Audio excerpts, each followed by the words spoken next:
Yap, yap, yap. ¿Qué me dices, idiota? ¿Que le temes a la locura? ¿Que llevas piedras en los bolsillos para semilevitar, para medio volar y para dejar bien señalizado el camino de regreso en caso de sentir vértigo frente al muro abismal? Usas palabras ungidas en santos óleos para justificar tu terror apocalíptico. Allá tú con tus precauciones. No me invoques ni me nombres. No quieras medirte conmigo. Regresa a la confortabilidad. Sigue copiando ademanes, modas y menudencias. Perpetúate en generar recuerdos para mentecatos.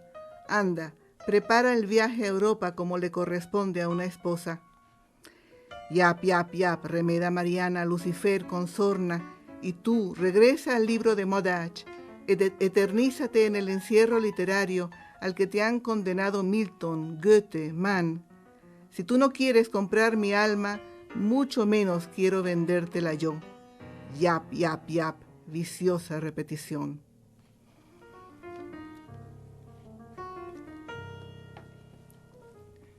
Eso fue un fragmento de La transparencia del reflejo, la última novela de la escritora Eva Feld, a quien damos la bienvenida. Muchas gracias por esta invitación. ¿Y vas a comentar algo del fragmento que leíste? Pues sí, es una parte del diálogo que mantiene la protagonista de la novela con el diablo, que en mi novela no se llama diablo, sino Lucifer, porque representa la luz del conocimiento, de la creatividad, del arte, del arrojo, contra la monotonía, contra la rutina, contra todos los días iguales. Me hace recordar el programa que dedicamos a Jean Cocteau la semana pasada. Hay un dicho, un decir de Jean Cocteau, que Dios no hubiera llegado tan lejos sin la ayuda del diablo, o no hubiera llegado al gran público sin la ayuda del diablo. Sí, en la historia de la literatura, Dios, o por lo menos en este libro dice, Dios es la fe, es la tranquilidad, es el panache. Y la música, la literatura dedicada a Dios es la música del continuismo, del bienestar, de la tranquilidad, sin pregunta, sin duda. Uh-huh. El diablo es el rompimiento, uh-huh. Es la duda, es la creación. El diablo, dime, Elena. Bueno, sí, hablando de Dios y del diablo, en ese diálogo con Satanás, Mariana dice que ha mirado el único cuerpo posible de Lucifer, el de las palabras antiguas, y le reprocha que la invite al otro lado del lenguaje. Estamos hablando entonces del poder que tienen las palabras dejándose utilizar por el mal y por el bien. No lo pondría yo en términos de mal y bien. No. Creo que mal y bien, como bien los nuevos lectores de Nietzsche dicen que no escribió más allá del bien y el mal, sino más allá de bien y mal, como iguales, como uh-huh. A veces hasta como semejantes, a veces. ¿Cuál es el paradigma que separa bien y mal? Claro, porque en todo caso ambos son poderes, luchando. Además, el bien y el mal en este sentido está enfrentado a una idea moral. La fe sería el bien, la fe, el continuismo, la pasividad, la entrega es el bien.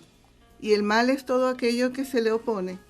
Le voy a robar el turno a Nines un momentico en beneficio de la audiencia. ¿Por qué no le explicas un poco a nuestros oyentes de qué va la novela?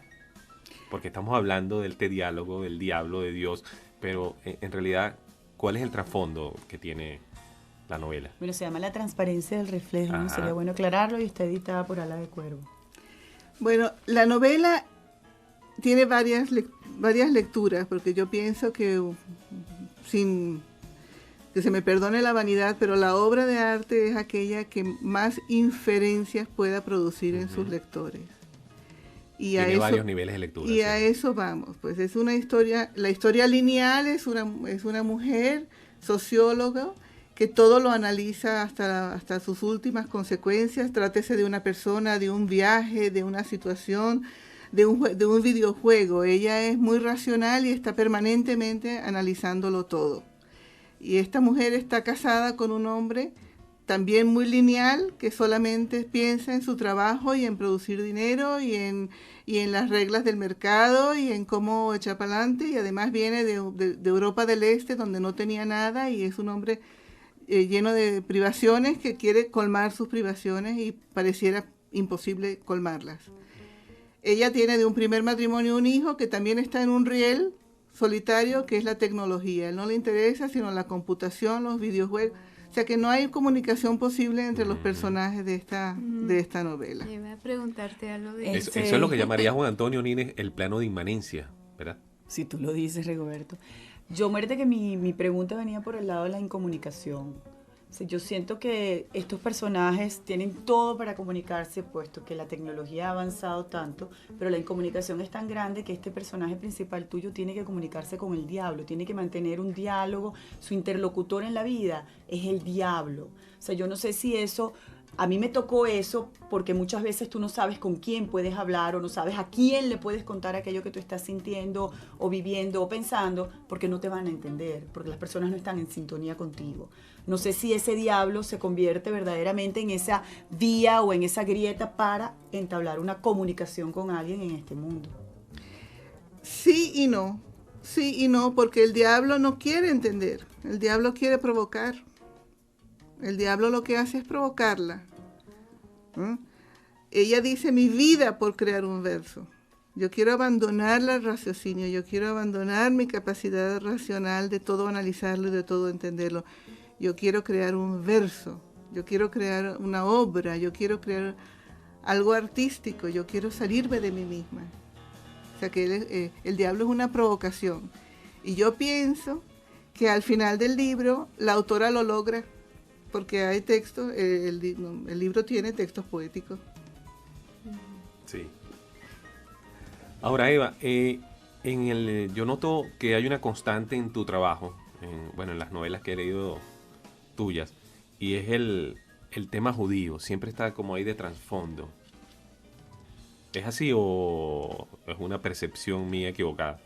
Sí hay un tema de trasfondo en la novela. En la primera novela, la protagonista Sara tiene un leitmotiv en la vida. Ella nació en Venezuela de padres judíos inmigrantes y permanentemente se está preguntando qué hubiera hecho ella si le hubiera tocado la guerra, qué hubiera hecho ella si hubiera sido perseguida, si ella se hubiera aliado con el enemigo, si ella hubiera huido, qué hubiera hecho ella. Entonces trastoca la realidad y trae el problema a Venezuela. Se crea una ucronía donde el eje alemán-japonés gana la guerra y se impone el Tercer Reich en Venezuela, que resulta no ser el Tercer Reich, sino la Quinta República.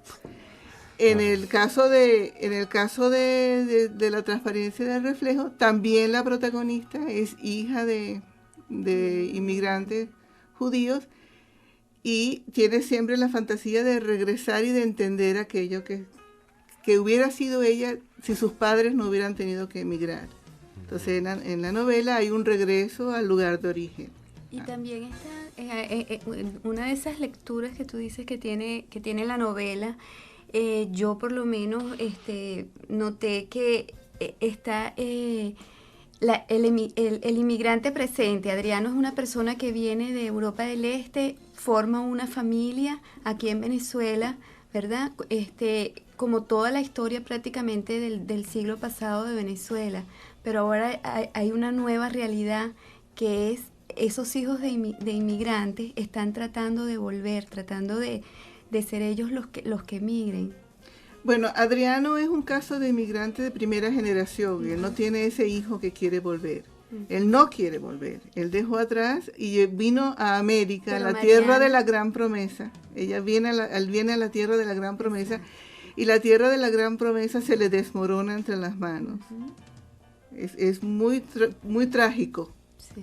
Él, que viene de todas las carencias posibles que están descritas en el libro desde su nacimiento, donde su madre tenía que hacer infinitas colas para proveer de leche, para darle de comer, para sobrevivir y para todo, pues, y por fin hace la América.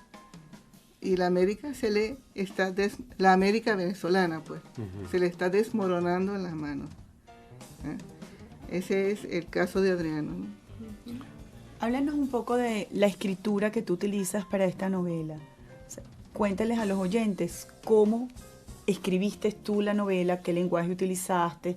Ya escuchamos un fragmento de esta al principio, pero yo siento que es un lenguaje muy culto en unos momentos y muy increpante en otros. Cuéntanos un poco cómo compusiste tú la novela. Bueno, yo siempre digo que narrar es uno y el mismo verbo. Si tú narras periodismo o narras ficción o narras, siempre narrar es narrar y es importante narrar bien. Ahora sí hay aspectos diferentes de narrativa. Hay momentos, por ejemplo, cuando se hace el periplo geográfico, aquí hay un viaje a Frankfurt, aquí hay un viaje a Budapest, aquí hay un viaje a París, donde la descripción, como decía antes, es muy racional, es mucho más racional que naturalista. Ahí no se habla tanto de cómo es el sitio, sino de cómo lo ve una cierta persona, ¿no? Pero hay un espacio de narrativa que es de viaje, por ejemplo.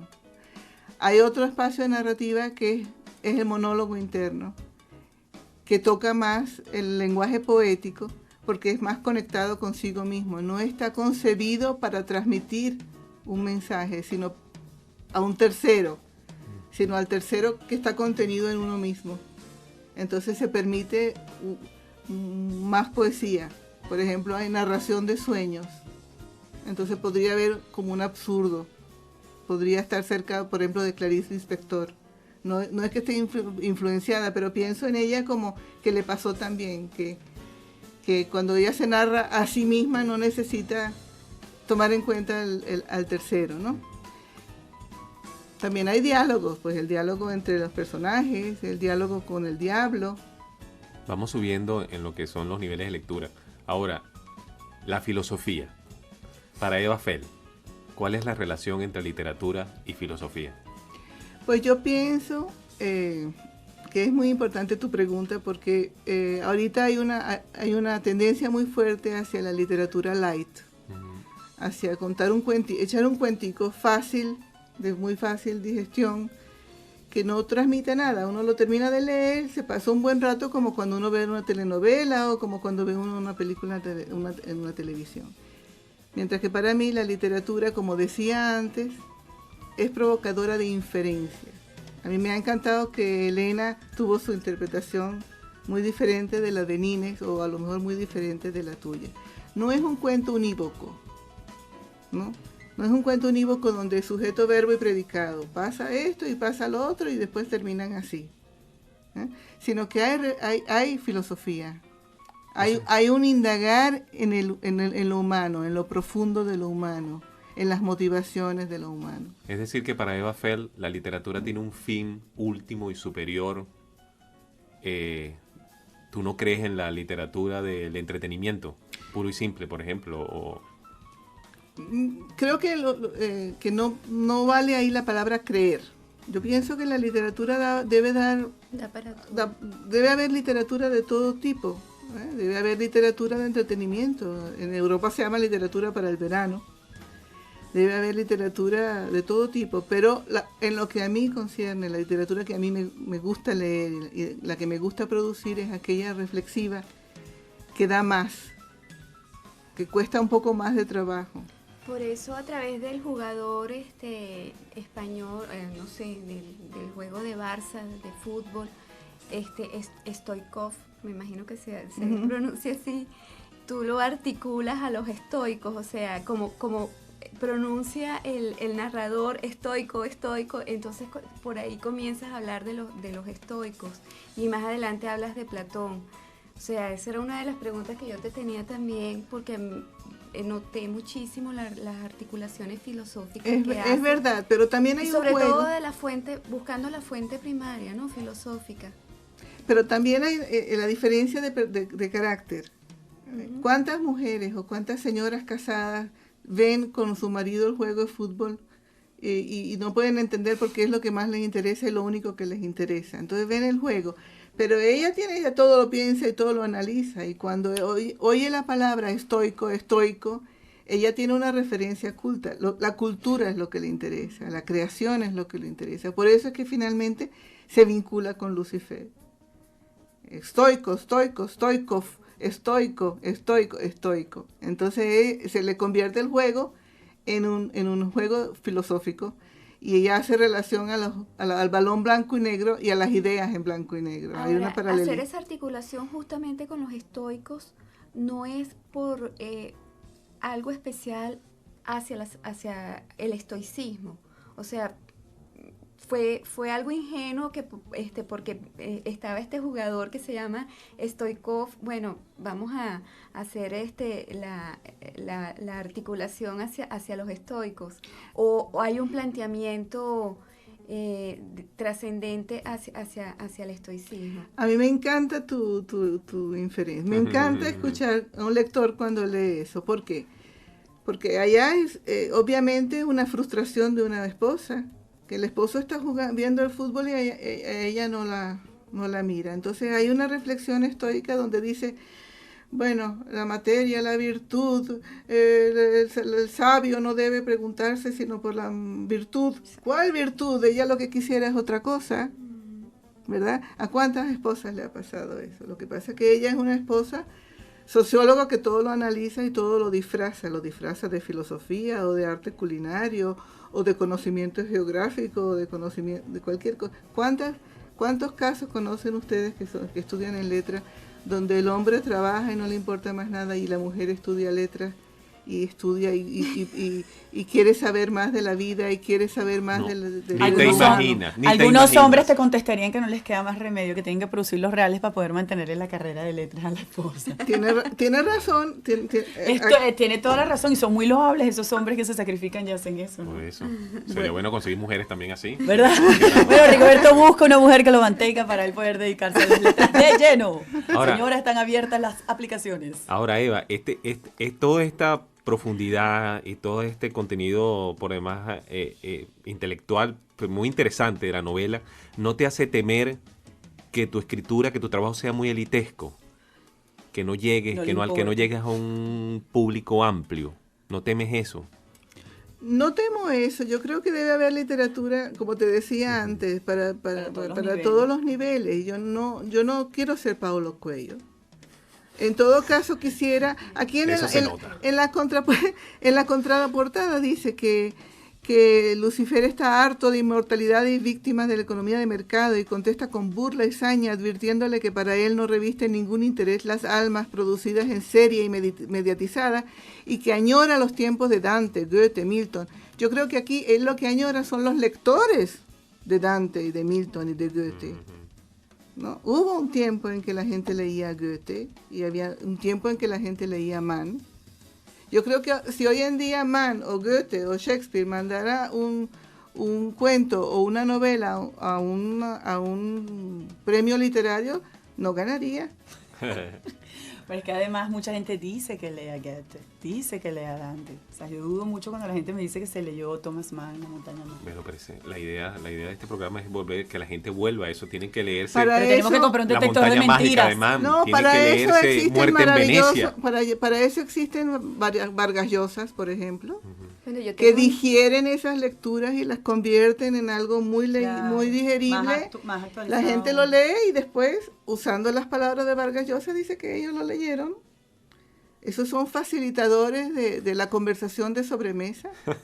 Bueno, pero también hay lectores para todo. Yo tengo una hija de 14 años que va por la mitad de Don Quijote de la Mancha y se carcajea leyéndolo.